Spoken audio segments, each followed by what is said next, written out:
శ్రీమాత్రే నమ. ఈ వీడియోలో మనం జూన్ 30వ తారీఖు నుంచి నవంబర్ 15వ తారీఖు మధ్యలో సుమారుగా 4 నెలల 15 రోజులు శని వక్రగమనం పొందడం జరిగింది. సో సాధారణంగా ప్రతి సంవత్సరం కూడా శని భగవానుడు సూర్య గమనాన్ని అనుసరించి ఈ విధంగా 135, 140 రోజుల్లో ఇంచుమించుగా 5 నెలల వరకు కూడా ప్రతి సంవత్సరం వక్రించి ఉండడం జరుగుతూ ఉంటుంది. అయితే సంవత్సరం మొత్తం మీద ఎవరైతే జన్మిస్తూ ఉంటారో అది ఇంచుమించుగా ఈ సృష్టి ప్రారంభం నుంచి అనుకుందాం, ప్రతి సంవత్సరం ఎవరో ఒకరు జన్మిస్తూ ఉంటారు.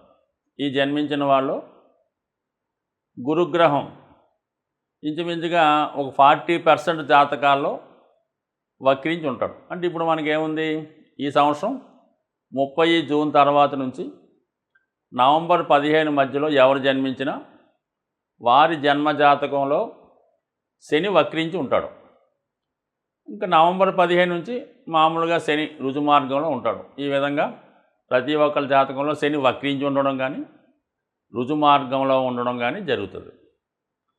శని కర్మకారకుడు, జాతకుని యొక్క మొత్తం జీవన విధానాన్ని, అతని బాధ్యతల్ని, అతని కర్మల్ని తెలియజేస్తూ ఉంటుంది. అంటే జాతకుడు జీవనోపాధి కొరకు ఏ ఉద్యోగం చేస్తాడు, స్వతంత్రంగా ఉంటాడా, ఒకరి దగ్గర ఉద్యోగం చేయడం జరుగుతుందా, లేదంటే జీవితాంతం ఇతరుల మీద ఆధారపడి ఉంటాడా, లేదా తనే 10 మందికి ఆధారం కల్పిస్తుంటాడా అన్నది కూడా శని బట్టే ఉంటుంది. అటు రాజకీయ రంగంలో రాణించాలన్నా, ప్రభుత్వ ఉద్యోగం చేయాలన్నా, మరి ఒక పారిశ్రామికవేత్తగా మారాలన్నా శని ఖచ్చితంగా బలవంతుడై ఉండాలి. అప్పుడు ఖచ్చితంగా జాతకుడు బాగుపడి ఉంటాడు. సో అలాగే వివాహ జీవితం అనుకూలంగా ఉండాలన్నా, సంతానం అభివృద్ధి చెందాలన్నా కూడా శని బలం అన్ని విషయాల్లో కూడా, శని కర్మకారకుడు కాబట్టి అన్ని విషయాల్లో కూడా శని యొక్క పాత్ర ఏదో విధంగా రావడం జరుగుతూ ఉంటుంది. సహజ రాశి చక్రంలో మరి శని 10, 11 స్థానాలకి ప్రాతినిధ్యం వహిస్తూ ఉంటాడు. ప్రతి ఉద్యోగ స్థానం, 11వ స్థానం ఉద్యోగరీత్యా లాభాన్ని ఇచ్చే స్థానం. అంటే ఇంచుమించుగా ప్రతి ఒక్కరికి ఆదాయాన్ని ఇచ్చేవాడు శని, వృత్తినిచ్చేవాడు శని. అలాగే 7వ స్థానంలో ఉచ్చ పొందుతుంటాడు. అంటే వివాహ జీవితం, వ్యాపారం, విదేశ వ్యవహారం, దీనికి కూడా శనే కారణం అవుతుంటాడు. శని 7వ తులారాశిలో ఉంటాడు కాబట్టి ఉచ్చుకు పొంది. అలాగే మేషరాశిలో నీచ పొందుతుంటాడు కాబట్టి జీవితంలో కష్టపడి సాధించడానికి, అలాగే బాల్యంలోనూ వృద్ధాప్యంలోనూ జరిగే ఇబ్బందులకు కూడా శనే కారణం అవుతూ ఉంటాడు. అయితే శని వక్రించడం వల్ల ఏం జరుగుతుంది? శని వక్రించడం వల్ల ఏంటంటే సాధారణంగా శని మల్టిపుల్గా యాక్ట్ చేస్తుంటాడు. వక్రించినప్పుడు అంటే ఒక వ్యక్తి ఏదన్నా ఇంటి నుంచి బయలుదేరి మధ్యలో రాబోతులకు అతనికి ఏదో గుర్తొచ్చింది, ఏదో ఇంట్లో మర్చిపోయామో, లేదంటే గ్యాస్ స్టవ్ కట్టలేదో, లేదంటే పలానా వస్తువు మర్చిపోయామో, లేదంటే పలానా డాక్యుమెంట్ తీసుకెళ్ళదో అని గుర్తొచ్చి మళ్ళీ వెనక్కి వచ్చి ఆ తాళం తీసుకొని ఆ సామాన్లు ఏవో తీసుకెళ్తుంటాడు. అంటే ఏంటి, గతంలో మనం అంటే గత జన్మలో పెండింగ్ ఉండిపోయిన పనులు ఏమన్నా ఉంటే ఈ జన్మలో కంప్లీట్ చేయడం జరుగుతూ ఉంటుంది. అది వ్యక్తిగతంగా బాధ్యత అవ్వచ్చు, ఏదైనా వృత్తి అవ్వచ్చు, ఏ బాధ్యత అయినా గతంలో ఏదన్నా ఒక కార్యక్రమాన్ని ప్రారంభించి తిరిగి మళ్ళీ అదే కార్యక్రమం కోసం జన్మించవచ్చు. సో అది ఈ విధంగా వారి కర్మను బట్టి పూర్వజన్మ కర్మ కొంత మిగిలిపోయింది జాతకుడికి అని చెప్తూ ఉంటుంది. అయితే ప్రస్తుత దైనందిన జీవితంలో శని భగవానుడు వక్రించి ఉన్నవాడు చాలా కష్టపడి జీవితంలో పైకి రావడం జరుగుతుంటుంది. వృత్తిలో సడన్గా అప్ అండ్ డౌన్స్ రావడం జరుగుతూ ఉంటుంది. అలాగే ఒకే వృత్తిలో కంటిన్యూ అవ్వకుండా ముందు చాలా కాలం పాటు ఒక వృత్తిలో ప్రవేశించి దాన్ని ఫుల్ఫిల్ చేస్తూ సడన్గా వేరే వృత్తిలోకి మారవలసి రావడం కూడా జరుగుతూ ఉంటుంది. అయితే చాలా హార్డ్ వర్క్ చేస్తుంటాడు. శని వక్రించి ఉన్నవాడు ఎవడైతే ఉన్నాడో వాడు జీవితంలో చాలా కష్టపడి పనిచేయడం జరుగుతూ ఉంటుంది. అయితే ఏంటంటే ఎవరి జన్మజాతకంలో ఈ శని వక్రించి ఉంటాడో, ఇది ఇంపార్టెంట్ పాయింట్ అన్నమాట, ఎవరి జన్మజాతకంలో శని భగవానుడు వక్రించి ఉంటాడో వారికి ఈ టైంలో అంటే గోచారరీత్యా శని వక్రించినప్పుడు 30 జూన్ నుంచి నవంబర్ 15 మధ్యలో వాళ్ళకి అన్ని కార్యక్రమాలు సజావుగా పూర్తవడం జరుగుతూ ఉంటుంది. అంటే ఆగిపోయిన కార్యక్రమాలు ఏమన్నా ఉంటే తిరిగి పునఃప్రారంభి మరి పూర్తి చేసుకోవడం జరుగుతూ ఉంటుంది. అది శని వృత్తికారకుడు కాబట్టి వృత్తి కానీ, వ్యాపారం కానీ, బాధ్యతలు కానీ, రెస్పాన్సిబిలిటీస్ కానీ గతంలో ఆగిపోయినాయి. తిరిగి ఈ సమయంలో అంటే ఎవరి జాతకంలో శని వక్రించి ఉంటాడో వాడు 30వ తారీఖు జూన్ నుంచి నవంబర్ 15 మధ్యలో మరి ఆగిపోయిన కార్యక్రమాలు, కొత్త కార్యక్రమాలు, అతని జీవితాశయాలు కష్టపడి చేయడం వల్ల ఖచ్చితంగా నిరుద్యోగులకి ఉద్యోగం వచ్చే అవకాశం ఉంటుంది. వ్యాపారస్తులకి కొత్త వృత్తి ప్రారంభమయ్యే అవకాశం ఉంటుంది. అది ఇంకా రాశుల వారీగా ఒకటి తెలుసుకుందాం. ప్రస్తుతానికి మాత్రం ఇది శని ఎవరి జాతకంలో వక్రించి ఉన్నాడో వాడికి ఇది ఈ 135 రోజులు ఒక గోల్డెన్ పీరియడ్గా మనం భావించవలసి ఉంటుంది. కన్యారాశి వారికి శని ఇప్పుడు మంచి విజయస్థానంలో ఉండడం జరిగింది.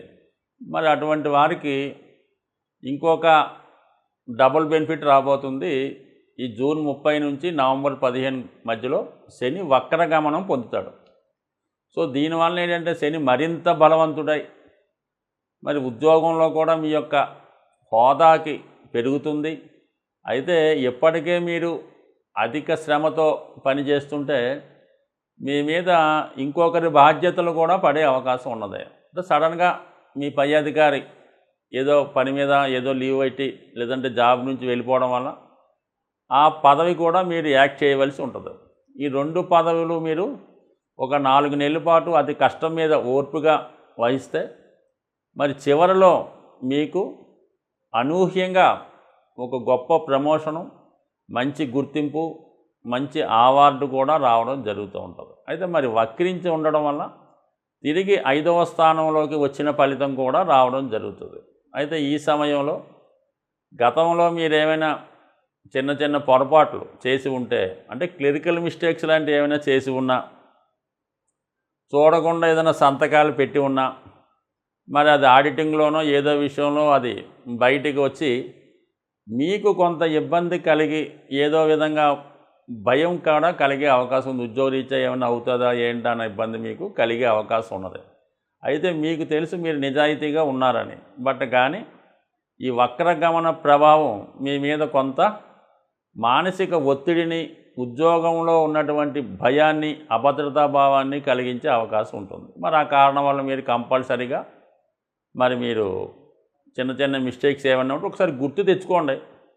అవి కామన్గా నడుస్తూ ఉంటాయి వృత్తి చేసుకున్న వాళ్ళకి. దాన్ని సరి చేసుకునే ప్రయత్నం ఒకటి చేయండి.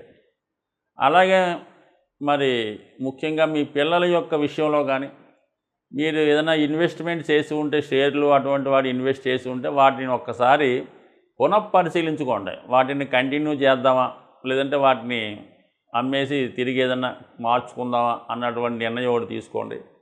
పిల్లల విద్య విషయం మీద కొంత శ్రద్ధ పెట్టవలసిన అవసరం ఉన్నది. వాళ్ళు విద్య సరిగ్గా సాగుతుందా, వాళ్ళకి ఇంట్రెస్ట్గా ఉందా లేదా, లేదంటే వాళ్ళకి ఏమైనా మార్చాలా అన్న విషయం కూడా మీరు శ్రద్ధ పెట్టవలసి ఉంటుంది.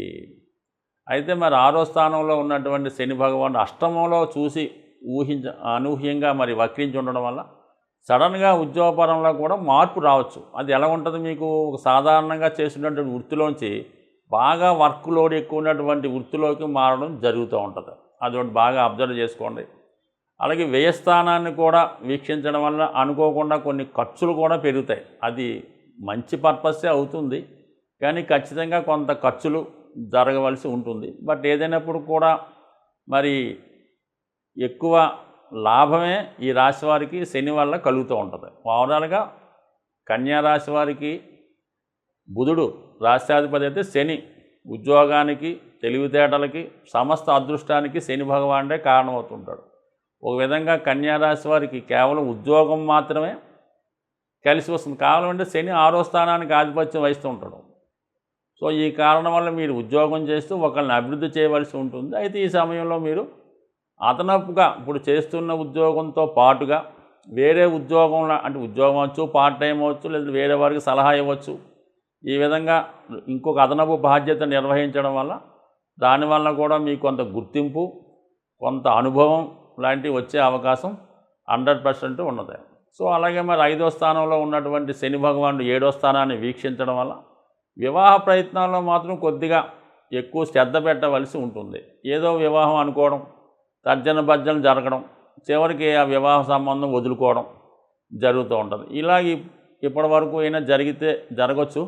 కానీ ఈసారైనా మీరు ఒక ఖచ్చితమైనటువంటి నిర్ణయం తీసుకొని వివాహం అన్నది మీరు ఒక నిర్ణయానికి వస్తే మంచిది. అయితే ఈ సమయంలో మీకు ఎట్టి పరిస్థితుల్లో కూడా ప్రేమ వివాహం అన్నది ఇంచుమించుగా జరిగే అవకాశం అయితే ఉండదు.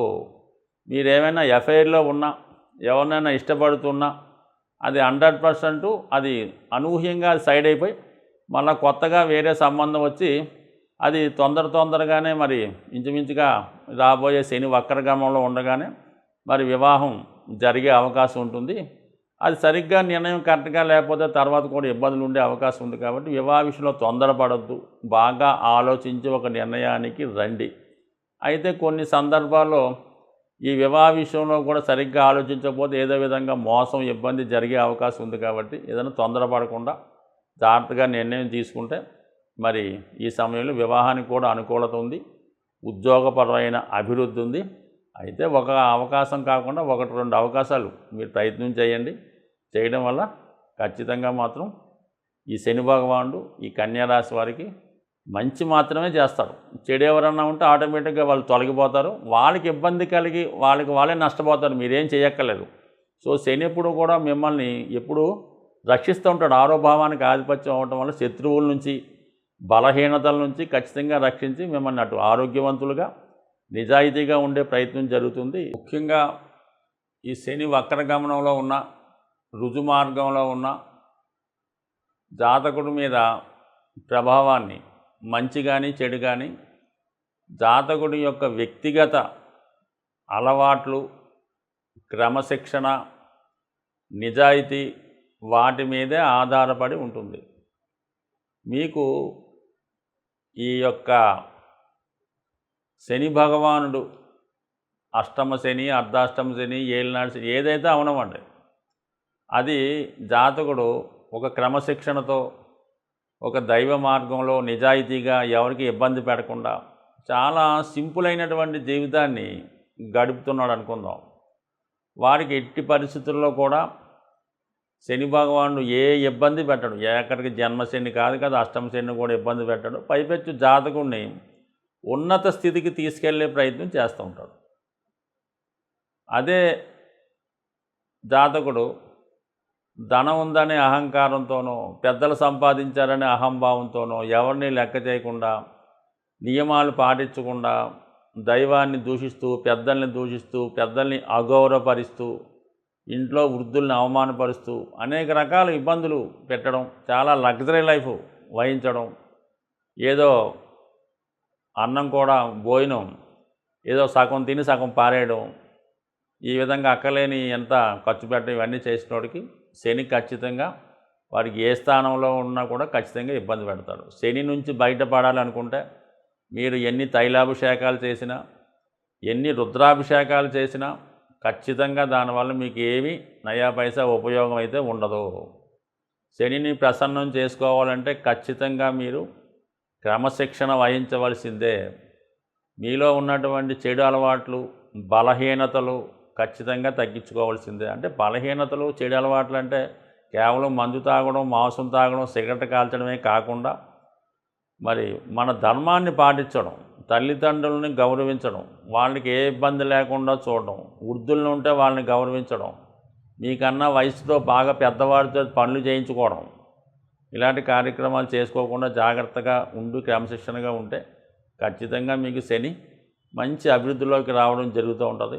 ఎట్టి కష్ట పరిస్థితుల్లోనైనా మిమ్మల్ని బయటపడవేసే అవకాశం ఉంది. ఈ మంచి మార్గంలో మిమ్మల్ని పెట్టడానికే శని భగవానుడు మిమ్మల్ని సర్వదా ఈ 2.5 సంవత్సరాల్లో ప్రతి ఒక్కరికి కూడా ప్రతి ఒక్క భావంలోకి వస్తూ మిమ్మల్ని మంచివాళ్ళని, చాలా మంచివాళ్ళుగాను, చెడ్డవాళ్ళని మంచివాళ్ళగా మార్చే ప్రయత్నం చేస్తాడు. అది మీ చేతిలోనే ఉంది. అందువల్ల ఏంటంటే ఖచ్చితంగా మాత్రం మీరు క్రమశిక్షణగా ఉంటూ ప్రతిరోజు శరీరాన్ని కొంత కష్టపెట్టండి. అది వాకింగ్ చేస్తారో, వ్యాయామం చేస్తారో, మెడిటేషన్ చేస్తారో, నడవలేని పరిస్థితిలో మంచం మీద పడుకున్న వాళ్ళు తప్ప ప్రతి ఒక్కరు కూడా ఏదో విధంగా కొంత శరీరాన్ని వంచే ప్రయత్నం చేస్తే 100% శని మంచి ఫలితాన్ని ఇస్తాడు. అయితే కొంతలో కొంత ఏంటంటే ప్రతిరోజు కూడా సూర్యోదయానికే ముందు లెగిసి సూర్య నమస్కారం చేసుకోవడం, అలాగే మధ్యాహ్నం పూట పడుకోకుండా కేవలం సూర్యాస్తమైన తర్వాత మరి పడుకోవడం, ఎక్కువగా సూర్యభగవాన్ని పూజించుకోవడం, ఆదిత్య ఉదయం చదువుకోవడం, ఆదివారం నియమంగా ఉండడం, అలాగే మరి విష్ణు సహస్రనామం ఏదైనా కొంత మంచి మార్గంలో పెట్టే కార్యక్రమాలు వినడం, పెద్దల్ని గౌరవిస్తే ఆటోమేటిక్గా మీకు మరి ఎంత ఇబ్బందుల నుంచైనా ఎంత కష్టాల నుంచైనా బయటపడడం జరుగుతుంది. ఇవేమీ పాటించకుండా మీ పనులు మీరు చేసుకుంటూ వేలకు వేలు లక్షలు పోసి జపాలు చేయించి అభిషేకాలు చేయించి మా పేరుతో కట్టేసామండి రోజు అభిషేకం జరుగుతుంటుంది. ఇలాంటి ఏమీ కూడా వర్కౌట్ అయితే అవ్వు. దయచేసి మీరు ఏమి అనుకోవద్దు. కష్టపడి పని చేయండి, ఒళ్ళు వంచి ఎక్సర్సైజ్ చేయండి.